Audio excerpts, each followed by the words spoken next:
Ito nilagay ko na yung isda kanina pa. So luto na ito. Binaliktad ko na din. Lagyan ko ng sinigang na ano. Sinigang.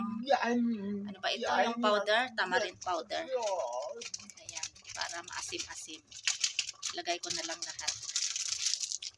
Kasi laruin ito nilangga.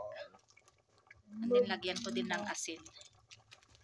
So tikman natin kung tama yung asim at saka yung alat. Tikman natin. Masarap sana kung may pitsay, kaya lang out of season na at saka ubos na yung pitsay namin. So magtanim kami ulit by June. Wow, sarap. Tama lang yung asim at saka yung alat. So luto na ito. Tingnan nyo itong aking lemongrass, nag-dry na. Tapos kinain ito ng ng kambing namin o kaya yung baka doon sa taas. Kaya yan nag-dry na. Kukuha ako ng kunting ihalo ko sa sinigang na isda.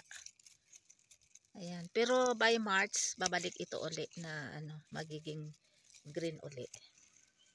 Ayan, kinain ng kambing yata ito, hindi ko nakita. Pero okay lang. Ayan. Ihalo ko sa sinigang na isda yung tinabi ko kahapon na yung prinito ko yung iba, tapos kunti lang yung tinabi ko para sa sinigang soup ko. Kaya lagyan ko ng tanglad. Ayan. Lemongrass tanglad. Kung sa Ilocano, baranio. Ito kumukulo na ang tubig. So, ilagay ko na ito. Cherry tomatoes, bawang, sibuyas, at saka tanglad, lemongrass. So, lahat ito organic. So, ilagay ko na ito lahat. And then, ilagay ko na din itong itong labanos. Ayan, wala namang kumain ng salad kaya ilagay ko na lang dito. Marami pa doon yung dalawa na kinuha namin. Tatlo yung kinuha namin, yung mataba, pagkain nyo ng kambing. So, ihalo ko na lang ito. Mamaya ko pa ilagay yung isda dito. At saka yung sinigang mix. Asin. Ang ingay nilangga.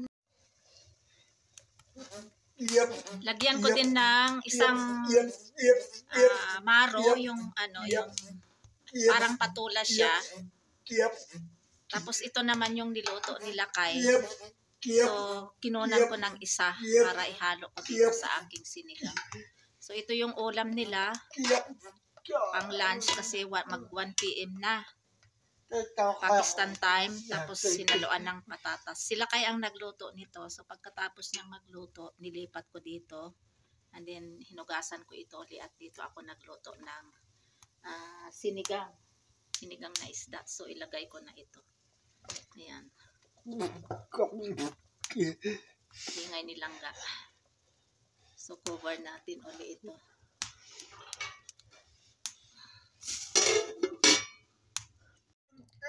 Lagyan natin ito ng asin, lamasin para matanggal yung yung lansa. Tapos bubuhusan ko ito ng na mainit na tubig. Bago ko ilagay sa kasirola na lulutuin kong sinigang.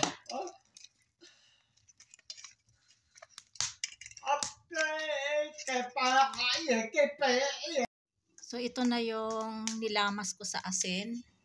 So ito bubuhusan ko na ng mainit na tubig. Tapos dalawang bisis ko buhusan ng tubig para mawala yung lansa.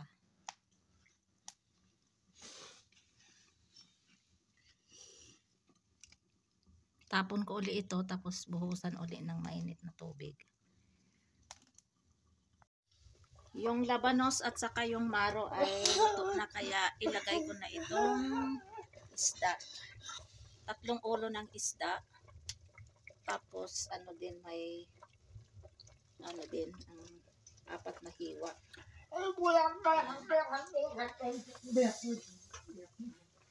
Tapos mamaya ko nalagyan ng sinigang na powder. Dito nagluluto sa kahoy kasi winter ngayon, malamig. Cloudy sa labas. So dito ako madalas nagluluto pag winter dito sa kahoy sa pugon chimney. Ito ready to fry na. Bumili kami ng fresh tapos sinugasan ko ng ilang beses para mawala yung lasa. Tapos nilagyan namin ng masala. Ito hiniwalay ko ito para sa aking soup. O kaya sinabawang isda. Yan, may ulo. And then ito na yung mantika. Ready to fry na. Ito lahat yung 2 kilo na isda. Yung iba, yung ulo na 3 at saka 3 slice yata. Hiniwalay ko para sa sabaw. Sabawan ko bukas. Ayan, bagong prito.